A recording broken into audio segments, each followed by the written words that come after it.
Hey guys, it's Matt. I'm going to show a few shrunken down, shrunken head images of the end of 2001 here, hoping I can get away with this. Of course, I'll describe what you're looking at if you don't care to watch. The challenge for me here was to title this video so the normal YouTube viewer would be sucked in. Yeah, like clickbait, and then to keep them here. So right now they're realizing that they might not get the same old YouTube bullshit explanation from these people on YouTube trying to analyze the end of 2001 that have no right to be analyzing the end of 2001. As after they're done their analysis video, they click on CNN for the news, if you know what I mean. So my goal very quickly is to try to say something that'll keep those normal people here, which is a challenge. To the normal people still here that feel emotionally violated, I'm going to tell you what I believe the ending of 2001: A Space Odyssey is all about. I'll tell you my explanation, but it's not going to be anywhere near the bullcrap explanations that these people try to put forth on YouTube. It's going to get, hopefully, you thinking in a whole different way. And am I going to be right about it? Am I going to say I have it all figured out? Of course not. This is just an exercise in thinking big and trying to get away from all the mainstream explanations that are always 100% bullshit.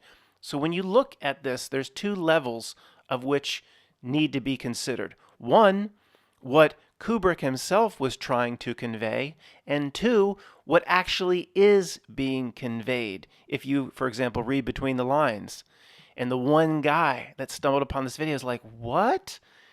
How could there be something else than what Kubrick was trying to say? There can be.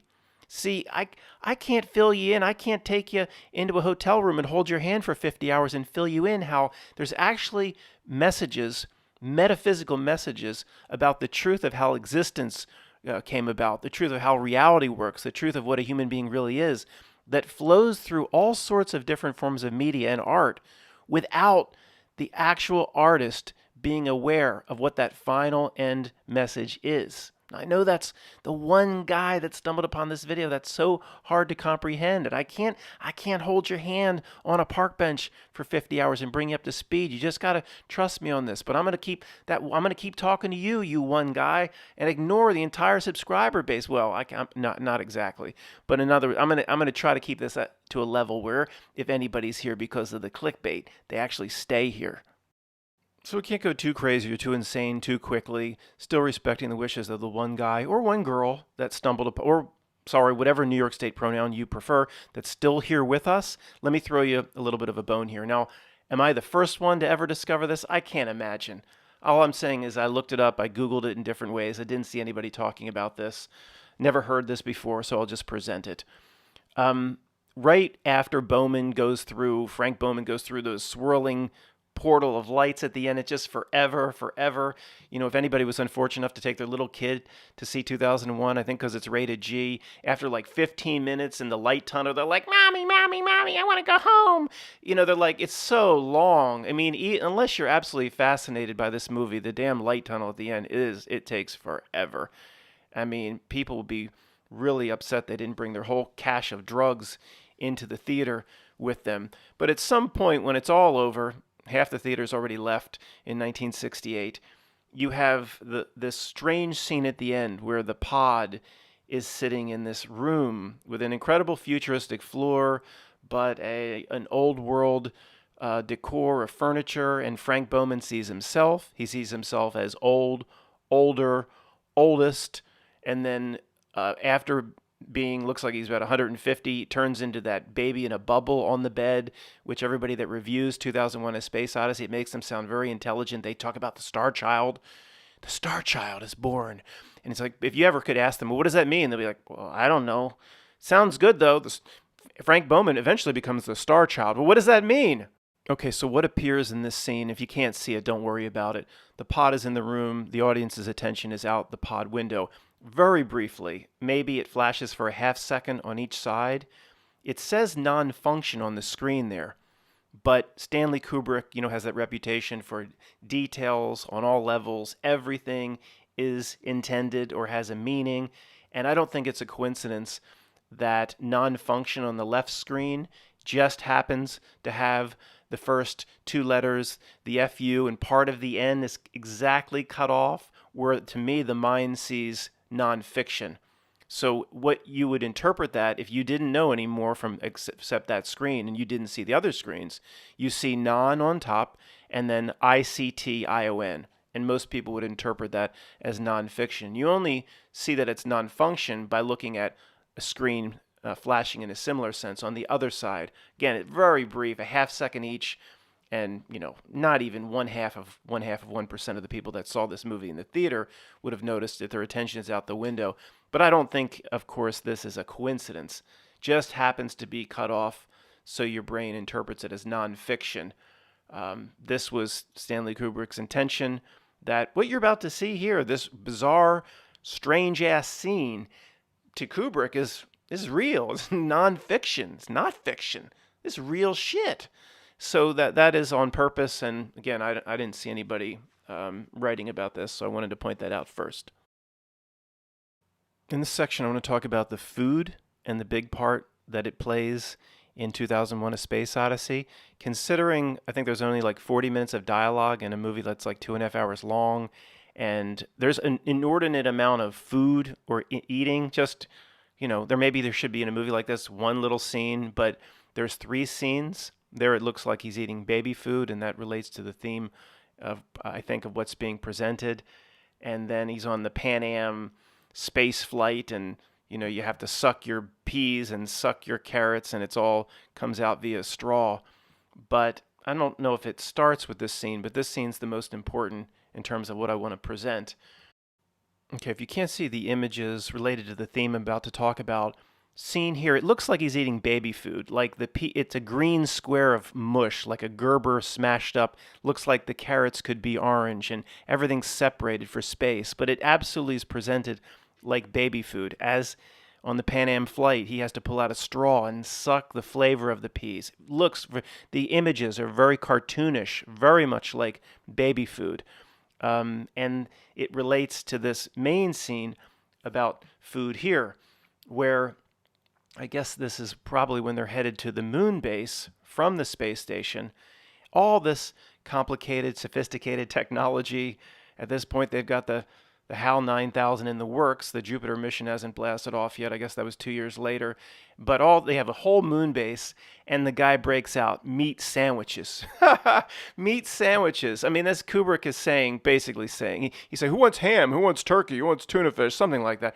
Kubrick's basically saying that the essence of man doesn't effing change.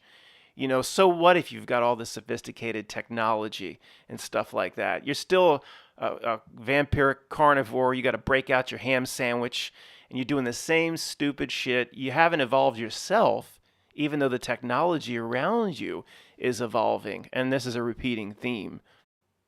Considering what's going on right now, you have to talk about the briefing scene in 2001: A Space Odyssey. I think it was the YouTube channel. It's 88 in Roman numerals, followed by Finis Temporis. I never quite get that right. I apologize. But I'm pretty sure it was that channel who did a great job showing us how the desk itself, the shape or the negative space inside the desk here, where if you're just driving, there's people sitting along the left, along the front, from our front, and then it creates a U. It forms the monolith basically in the negative space with, I guess, is Dr. Floyd. Dr. Floyd. He connected it to I don't even know if I can say it, but it starts with the letter G. It was a big issue in the news a few years back, led to a bunch of protests and marches. It connected the Floyds. It was pretty amazing. But the monolith is, and this is the way Kubrick does business. Of course, I would have never caught it, but of course, once he caught it, it was like, yeah, that's absolutely intentional. With Dr. Floyd giving his speech, standing at the top of the monolith, like the god, just the way in the same movie, the sun and the moon are positioned over top of the monolith when the monkeys are there. Anyway, I don't want to get too in the weeds. Dr. Floyd here on the space station base, which is also a Hilton that ties back to the 7-Eleven job application. I'm sorry, I keep going in the weeds. I just have to stick to the point. He's saying, basically, thanks for keeping up the ruse. Thanks for keeping up the ruse. The ruse, not that it's covered up that they found a monolith, an alien artifact on the moon. They're telling everybody back on Earth that the reason nobody's left the base is there's what's going on now. There's a V, or there's a pathogen. That's the cover story. Why nobody can leave. I think, of course, just always have to just lie to the people. Never can be honest about anything. And the cover story is a pathogen, a V.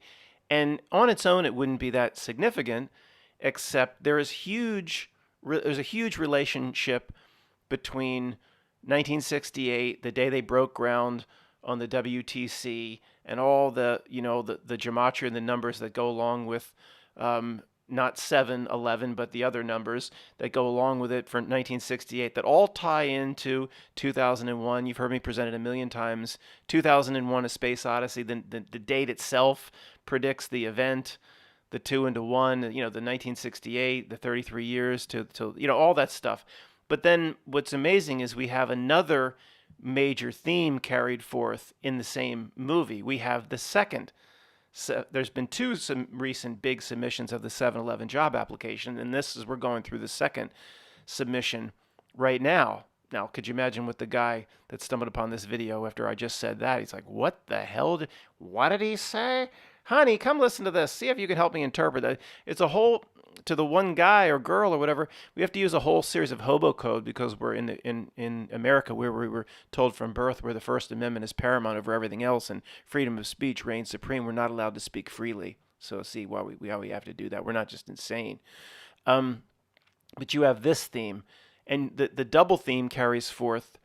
I guess for that one guy or girl, we're going to lose that person so quickly. I mean, so once we start talking about things like this, the double theme, you have the first 7-Eleven application and the second, and that double theme is actually popping up more and more. So in the Sade video, in the Sade video, Sade cherished the day. They cherish. It's all about what happened on that day in 2001. It's about them cherish the day. I won't go astray. It's a complete ode and tribute to themselves. And it was done way before, predictably, it was done way before what happened in 2001. But then you have the other predictive aspects of how it was filmed on top of that building, with both the Chrysler building and the Empire State Building being, of course, gigantic syringes, calling forth allusion to the next big event that would be coming. And if anybody's new, you're going, Matt, that's a stretch, man. I'm telling you, the old guard here would be nodding their head. It is the way this reality system does business. It's not, we never go far enough. We used to say, well, they plan things out 20 years. And then we found out, well, it's more like 50 years. But we never go far enough. So let's just say it now. It's probably planned out hundreds of years in advance, and then we never go far enough. So let's say it's always been planned out from time immemorial, from the stars, from what Ben talks about, the as above, so below, the inverted reality above us, which lays down its scripts upon us. Maybe our big goal is to break the script. That might be the meaning of life. Might be simply to realize the script and break it. It could be that simple.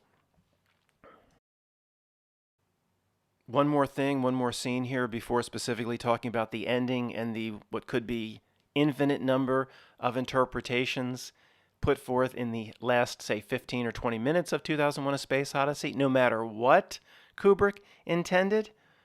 And if anybody's crying out, what do you mean? What do you mean intentions? No matter what Kubrick intended, isn't that like the whole point? What Kubrick intended? How could something be coming out of what he didn't intend? Well, that's the point. Stop calling out in class. That's how this reality system works. There can be a higher level of meaning that the damn artist or the producer or director isn't even aware of, although these creepy minions are aware of a whole lot. They have reality buttons and levers and air fresheners that we can't even comprehend. So of course, but I'm just saying there still could be messages that we take away that Kubrick didn't even intend. So this is how this reality system works. Stop calling out in class and sit down and shut up. I'm sorry, one person from Duluth. If you're still with me, I'm sorry. You can call out in class whenever you want. In this scene here, the monolith is, without a doubt, the monolith is the negative space between, without a doubt, it's okay. It's stretched because they have to keep the globe, and they have to keep the bubble boy. Sorry, the star child. Makes me sound more intelligent. The star child. The negative space is the monolith. I mean, almost 100%. They can't make it exactly square. The Earth has to be. They have to show the Earth as Neil deGrasse Tyson would talk about it. Well, that would be oblate or whatever. His belly's oblate, but you know what I mean. So if there's the monolith is what the connection between the star child or the bubble boy or the that's from Seinfeld, I guess. The whatever that thing is that some people interpret that's the highest evolution of man, and I'm not going to go there. Of course, a lot of people go there with the last scene in 2001: A Space Odyssey, the evolution of Bowman of man has now evolved into something else, just like the monkeys evolved into something else when they touched the monolith, and then they used bones to beat the other rival gang to death. Okay, I can't show any more images and certainly can't run the movie. So let me remind you, if it's been a few years since you've seen this, the final scene, and then we'll talk about the different possible meanings in the last section. Bowman again goes through that tunnel of lights, whatever it is, like 10, 15 minutes long or just forever. And at the end emerges into this strange room. For some reason the pod is there with him in the room. I don't know why that would be other than to create that initial effect of looking out through the pod window, because Bowman is not in the pod when he's sucked through this wormhole or whatever it may be, the portal. It doesn't matter. Emerges into this room and then starts to see different versions of himself. He's standing in his spacesuit, but sees himself, say, 10, 15 years older, sitting at a table, eating.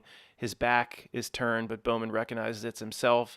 I think the version of himself recognizes there's another version of himself there, I think turns around. Then it flashes to an even older version of himself lying in bed, just moments or minutes away from dying. The monolith appears in the room. The oldest version of Bowman reaches out, just like at the top of the Sistine Chapel, the Adam to the finger to God reaches out with the finger. Of course, that's all obviously intentional, and then emerges to the well, I guess I will show you this image. The star child, the bubble baby, then emerges on top of the bed. So all Bowman has gone through all iterations of life, through old age, old man dying, and then instantly has it's not as simple as just recycling over again, because many people would say, well, this is a new species or a new reiteration of human being 5.0, or it's the star child is not the same as all the people it's gazing down to on Earth. Okay, you've seen it before. I just want to fill you in. You probably know what I'm talking about. Remember that scene. No, I'm sorry to disappoint anybody, but it would be completely ignorant of me, arrogant, ignorant, and ridiculous for me to say, here's what I think the meaning is. Let me tell you about the meaning of the final. No way. Anybody that tries to do that on YouTube, I mean, give me a break. And these people, again, they go running back to CNN for their news. I mean, it's so, you can't, even in this community, we can't do it.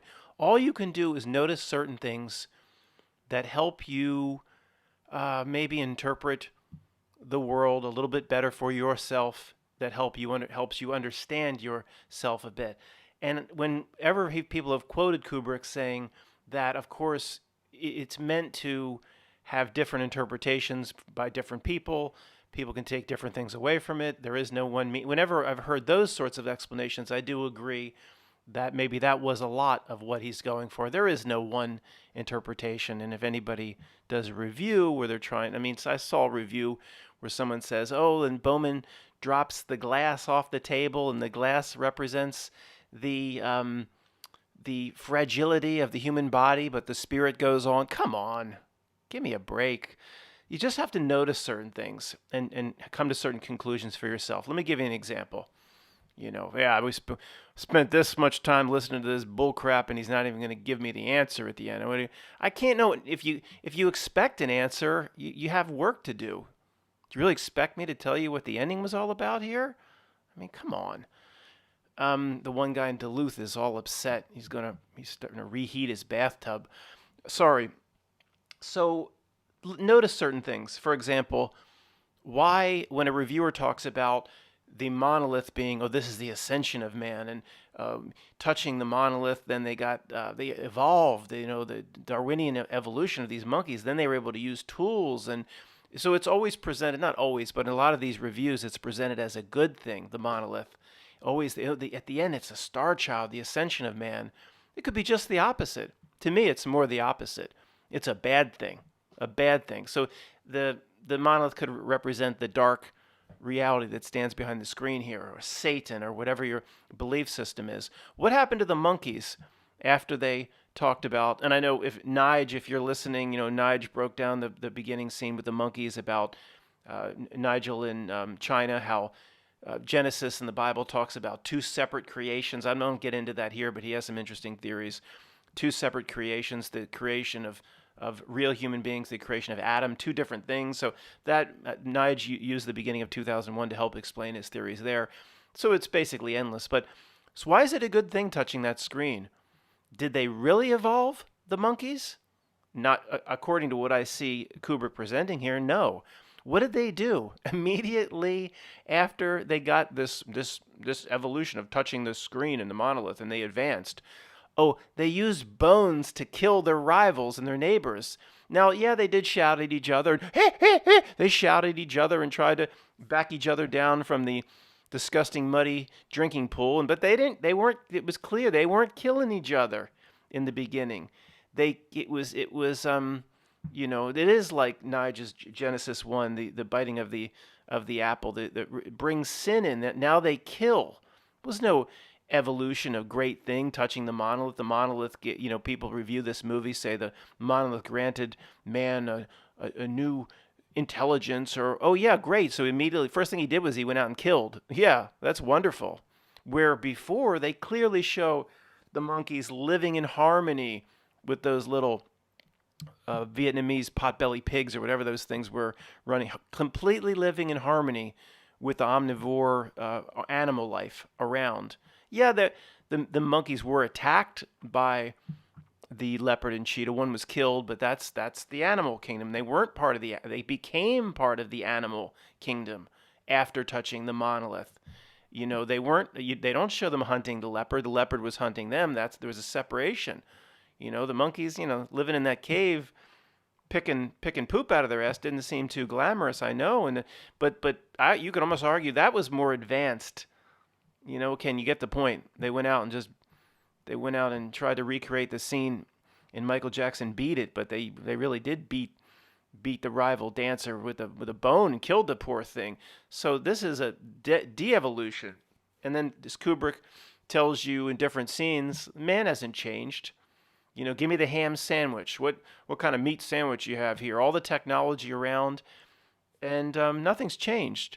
So let's look towards the end. That the next evolution of what the monolith brings a human being.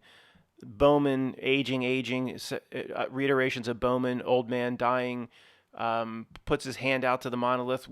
Reaches out to the monolith one more time. Doesn't touch it the way the monkeys, but that's what's being said.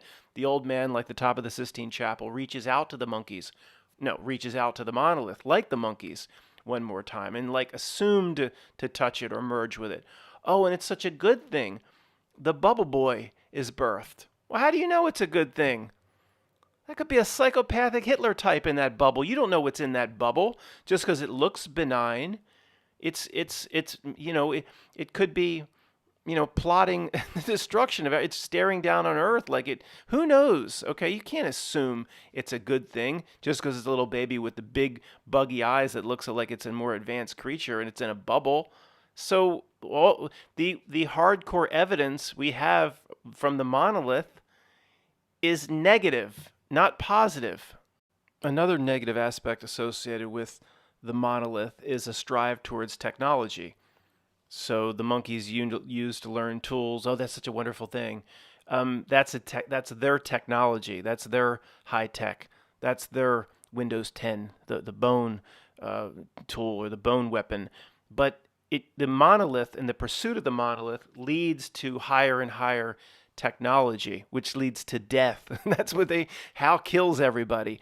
So the technology of hearing the signal out on the moon and the advanced technology of going out to the moon base and taking the Pan Am empty flight and taking the baby food. It's always the food is always presented as baby food. The man hasn't progressed, still an infant. Pursuing the technology, it leads to death. It's evil. It's not a good thing. Then they built additional technology to get this gigantic ship that was run by the HAL 9000 out to Jupiter space. For some reason, the book presents Saturn and the movie presents Jupiter.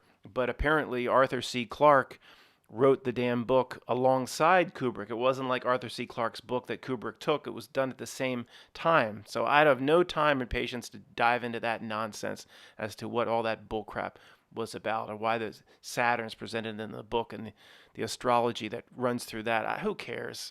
Who cares?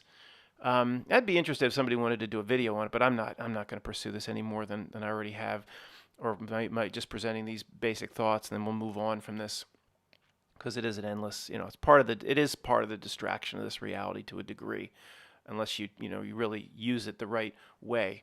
You can spend a lifetime analyzing, this movie, and there's been thousands of pages written about the symbol. Literally, if you combine all the PDFs you can find and there's been thousands of pages written about the symbolism inside this movie.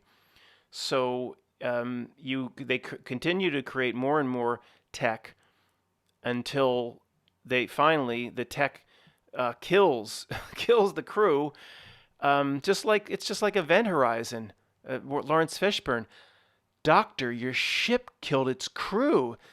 That goes back to 2001. That's what HAL 9000 did, killed its crew, and it was interesting enough. Right after he takes a step away from technology, Bowman separates himself from technology to a degree. He starts removing all the vital components of HAL, like popping out the Nintendo cartridges on HAL, pushing out his little glass cartridges. And HAL can no longer play as Donkey Kong. He starts to get real slow, and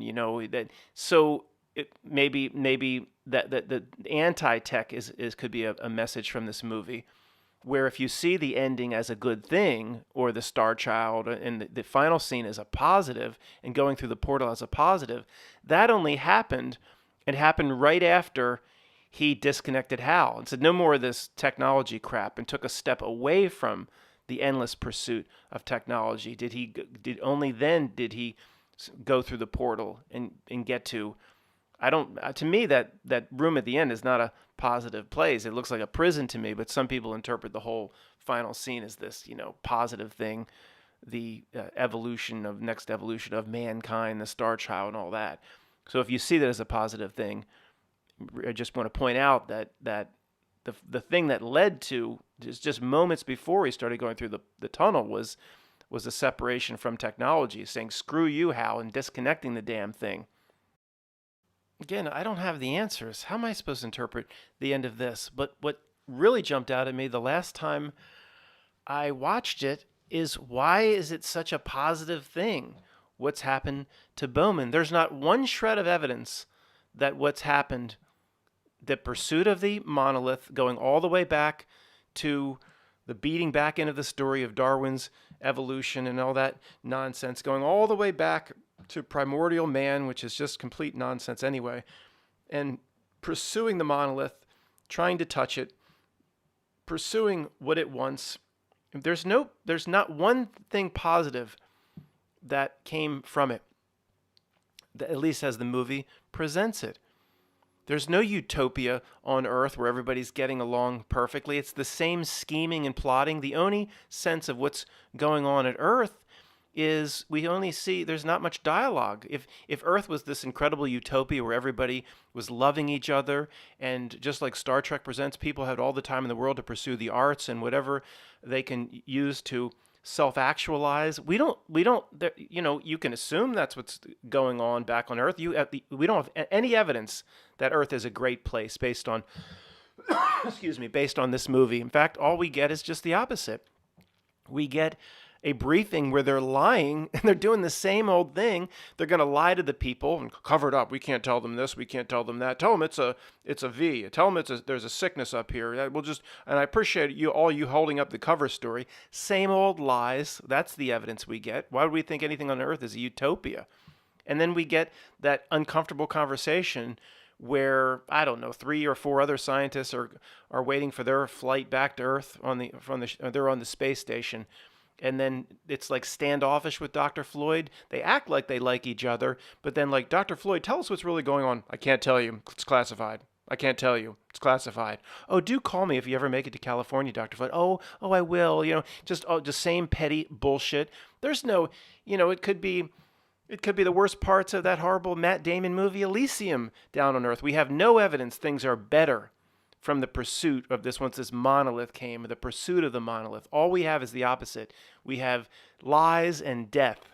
That's what we're shown. So, of course, almost anybody that reviews this movie, oh, it's such a good thing, and the star child's born. Well, what do we have at the end? We have Frank Bowman basically held as a prisoner. He's a prisoner in that. You want to talk about going mad. It's amazing he just wasn't ripping his hair out, sleeping in that bathtub, rubbing feces all over his naked body. He still seems mentally well composed. How would you like to spend all that time in that room that whatever that monolith thing created for him, almost like a zoo animal after going through the test tube, after going through the star gate, or after going through all those colors. It's like they created the alien technology that's associated with the monolith. It's like they created this room for him. Like, come be our guest, but you really are a prisoner. Would you like to spend 40 years in a room with a white tiled floor, like Michael Jackson and Billie Jean stepping on white things that light up white, light bright? And then the damn rest of the room is in this old Victorian weird shit with marble statues and busts and. There ain't even no Hulu Plus. There ain't no television on the wall. There ain't no Disney Plus. What does he do all day by himself? But he, well, Matt, I was going to say, you can't assume he's there that long. He progresses very instantly from old man to older man to star child. We don't know. All I'm saying is that looks like a damn prison. Would you want to be in that damn room? Even for more than a day?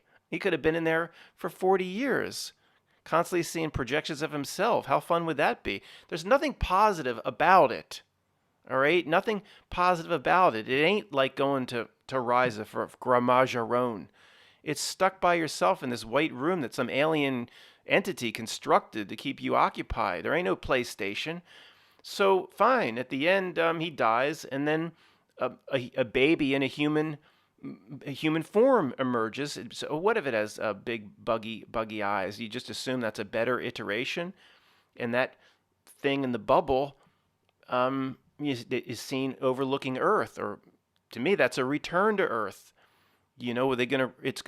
I know I'm taking an overly negative spin on this, but I just want people to think differently. I don't have all the answers. Just think about it. The best way to determine the end of 2001 is to make sure you never watch a review on YouTube from the mainstream. They're just going to limit your thinking. They're going to put your thinking in a box. And to think, what's the weirdest possible interpretation I could come up with, even beyond anything possible that I've heard Kubrick could have intended? That's to me the only thing that will ever get close to the truth. So we have the bubble boy. It's still in human form. It's returned to Earth. It's looking down at Earth. It's not gone on to a better place or heaven. It's returned to Earth, overlooking Earth. To me, it looks like it's going to invade or something like that. Should I see that as positive? That's I'll take the contra approach here. Why should I see that as positive? Maybe it's to certain YouTube channels that.